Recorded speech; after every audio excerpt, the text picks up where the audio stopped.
Assalamualaikum warahmatullahi wabarakatuh. Baik, di sini kami dari kelompok 24 akan mempresentasikan proposal penelitian kami yang berjudul Analisis Kualitas Air Sungai Oko-Oko di Desa Oko-Oko, Kecamatan Pomala, Kabupaten Kolaka.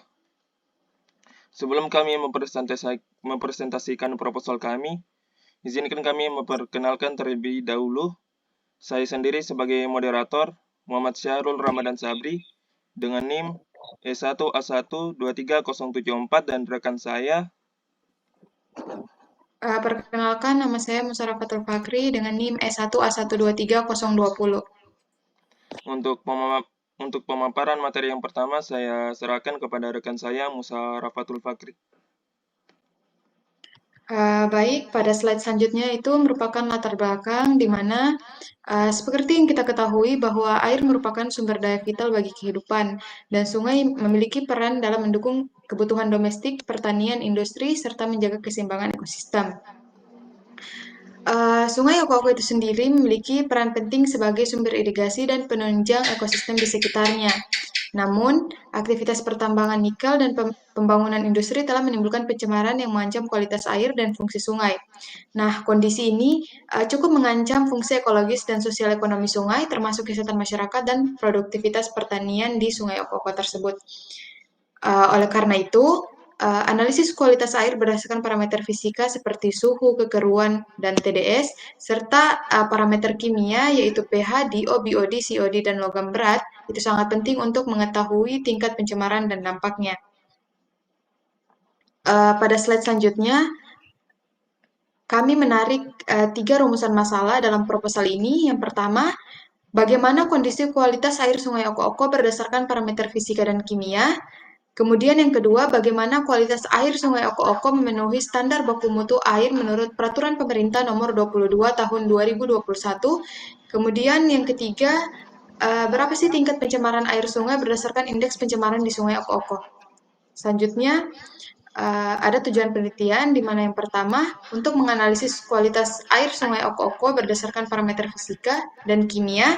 Kemudian yang kedua, untuk membandingkan hasil analisis dengan standar baku mutu air menurut Peraturan Pemerintah Nomor 22 Tahun 2021. Dan yang ketiga adalah untuk mengetahui tingkat pencemaran air sungai berdasarkan indeks pencemaran di Sungai Oko-Oko.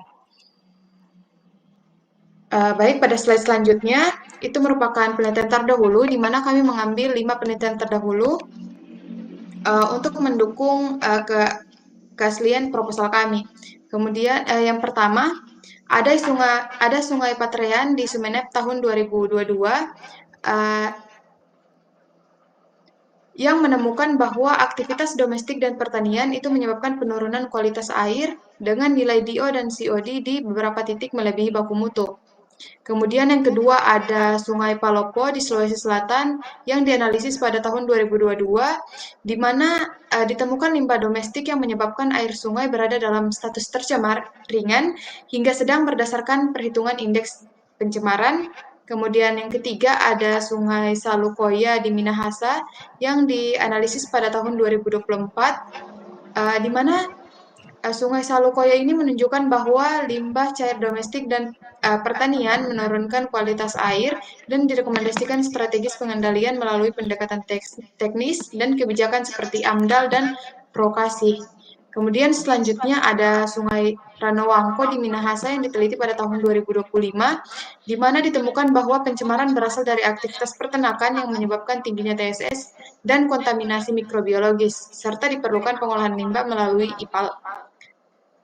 Selanjutnya ada Sungai Desa Purai di Tabalong yang dianalisis pada tahun 2022, di mana ditemukan bahwa limbah rumah tangga meningkatkan kadar BOD dan COD yang menyebabkan air sungai berada pada kategori kelas 3, meskipun masyarakat sudah mulai mengelola sampah secara lebih baik. Baik, Selanjutnya saya akan untuk selanjutnya saya akan membawakan pemaparan materinya. Yang pertama yaitu kajian pustaka. Yaitu sungai ini merupakan saluran terbuka alami yang mengalir dari hulu ke hilir. Jadi sungai ini memiliki peran yang sangat penting secara ekologis, dan sosial ekonomi, seperti kebutuhan rumah tangga, bisa saja mencuci, kemudian kebutuhan air minum. Selain itu, ada juga irigasi untuk mengairi pertanian, kemudian sebagai habitat makhluk hidup, dan juga kebutuhan domestik dan industri. Lalu, kegiatan pertambangan, industri, dan domestik ini menyebabkan penurunan kualitas air melalui zat-zat berupa logam berat, limbah organik, dan juga sedimen. Kemudian untuk mengukur suatu kualitas air sungai ada dua. Yang pertama itu melalui parameter fisika dan yang kedua itu melalui parameter kimia. Untuk parameter fisika itu dibagi menjadi 4, yaitu pertama suhu, yang merupakan tingkat panas atau dinginnya suatu air, kemudian kekeruhan, yang merupakan menunjukkan seberapa keruh suatu air tersebut atau jernih. Kemudian ada TSS atau Total Suspended Solid, yang merupakan jumlah zat padat yang tidak terlarut dalam air. Dan yang keempat itu ada TDS atau Total Dissolved Solid, yang merupakan jumlah zat padat yang terlarut dalam air seperti garam, logam, dan sebagainya. Kemudian untuk parameter kimia ini ada pH, DO, BOD, COD, dan logam berat. pH ini merupakan kadar keasaman atau kebasahan suatu air. Kemudian DO ini merupakan dissolved oksigen, yang merupakan itu adalah jumlah oksigen yang terlarut dalam air. Jadi dissolved oksigen ini merupakan suatu parameter yang digunakan untuk kebutuhan dalam suatu air seperti ikan untuk bernapas. Kemudian ada BOD. BOD ini merupakan biochemical oxygen demand, yang merupakan jumlah oksigen yang dibutuhkan oleh bakteri untuk mengurai bahan organik dalam air. Kemudian COD merupakan chemical oxygen demand, yaitu jumlah oksigen yang dibutuhkan untuk mengurai zat kimia yang berbahaya dalam air seperti zat-zat dari limbah industri. Kemudian ada logam berat yang bisa muncul dari pertambangan seperti Pb yaitu timbal, Zn itu seng, dan Ni itu nikel. Kemudian baku mutu air itu mengacu pada peraturan pemerintah nomor 22 tahun 2021, yang dimana kualitas air ini dibagi menjadi ke dalam 4 kelas. Dari jurnal yang telah kami dapat bahwa Sungai Okoko ini dikategorikan dalam kelas 3, yang dimana kelas 3 ini diperuntukkan untuk irigasi, peternakan, dan perikanan. Kemudian untuk mengetahui indeks pencemaran air itu dapat digunakan metode indeks pencemaran yaitu IP dengan menilai tingkat pencemaran dengan melakukan perbandingan nilai parameter air terhadap baku mutu. Lanjut. Kemudian kita masuk ke metode penelitian. Jadi metode penelitian yang kami gunakan di sini adalah metode deskriptif observasional, yang dimana kita itu melakukan pengambilan sampel di lapangan, lalu melakukan pengujian kualitas airnya itu di laboratorium, dan didapatlah hasil berupa perbandingan data kualitas air dari hasil uji laboratorium dengan baku mutu berdasarkan peraturan pemerintah. Kemudian untuk lokasi dan waktu penelitiannya, yang pertama itu waktu. Jadi penelitian kami akan dilakukan pada bulan Agustus tahun 2025. Untuk lokasi penelitian itu terbagi dua. Pertama itu tempat pengambilan sampel. Untuk pengambilan sampel itu di aliran Sungai Okoko, Desa Okoko, Kecamatan Pomalah, Kabupaten Kolaka. Dan untuk tempat pengujian kualitas airnya itu berada di UPTD Laboratorium Dinas Lingkungan Hidup Kabupaten Kolaka. Kemudian adapun beberapa alat dan bahan yang kami gunakan untuk dalam penelitian ini. Untuk alatnya itu terdiri dari termometer air untuk mengukur suhu, Kemudian GPS itu untuk mengetahui koordinat tempat penelitian kami. Kemudian 3 botol amber 250 ml, yang dimana masing-masing botol itu akan digunakan di masing-masing titik yang akan kita ambil sampelnya. Kita meninjau 3 titik, jadi kita gunakan 3 botol amber. Kemudian ada alat tulis untuk mencatat data, kamera sebagai dokumentasi, dan sepatu bot sebagai penunjang untuk mengambil air di aliran sungai tersebut. Kemudian untuk bahan yaitu sampel air Sungai Okoko. Lanjut. Kemudian untuk metode penelitian, jadi air Sungai Okoko ini kita ambil itu dari 3 titik lokasi, di mana pengambilan masing-masing ini berjarak 100 meter. Sampel air pun juga diambil pada kedalaman 0,5 meter dengan menggunakan botol amber tadi, yaitu botol amber 250 ml. Jadi di sini kita mendapatkan itu 3 sampel air dari ketiga lokasi tersebut. Kemudian selanjutnya itu sebelum diambil airnya tadi dilakukan juga itu pengukuran suhu menggunakan termometer.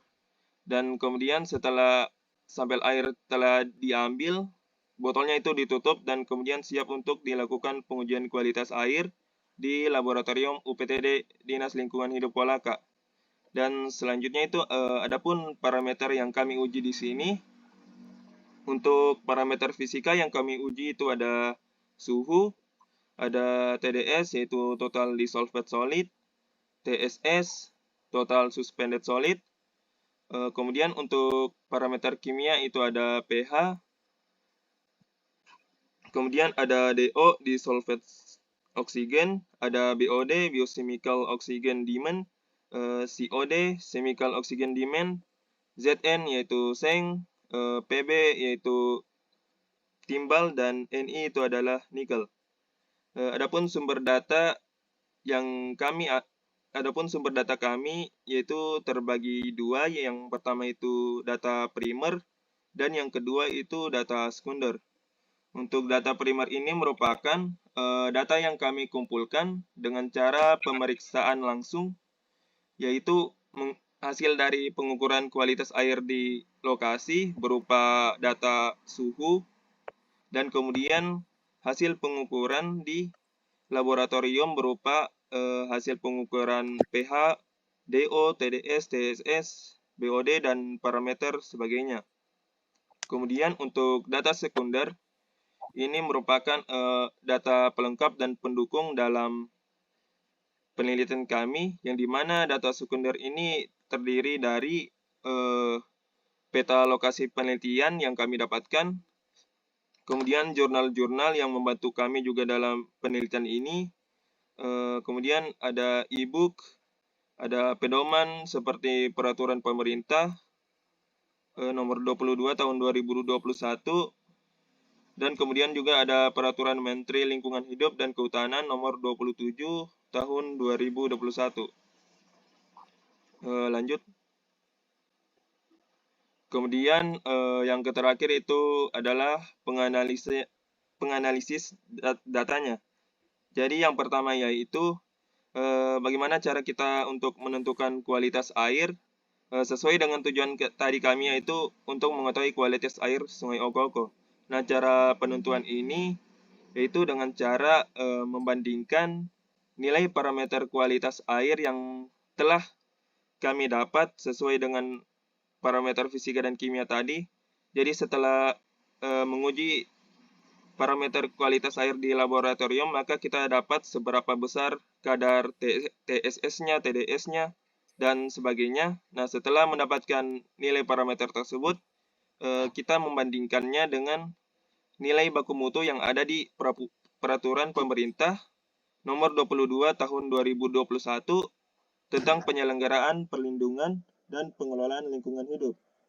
Jadi setelah kita membandingkannya, jadi kita dapat menentukan apakah apakah nilai dari kadar parameternya seperti misalkan TSS itu melebihi untuk sungai kelas 3. Jadi Sungai Okoko ini merupakan awalnya memang sungai kelas 3. Jadi misalkan hasil penelitiannya itu melebihi kualitas 3, maka dapat diketahui kalau air sungai Okoko ini dianggap tercemar. Kemudian yang kedua yaitu menganalisis indeks pencemaran. Untuk metode yang kita gunakan adalah menggunakan metode indeks pencemaran atau metode indeks pencemaran IP yang ada pada Peraturan Menteri Lingkungan Hidup dan Kehutanan Republik Indonesia nomor 27 tahun 2021 tentang indeks kualitas lingkungan hidup.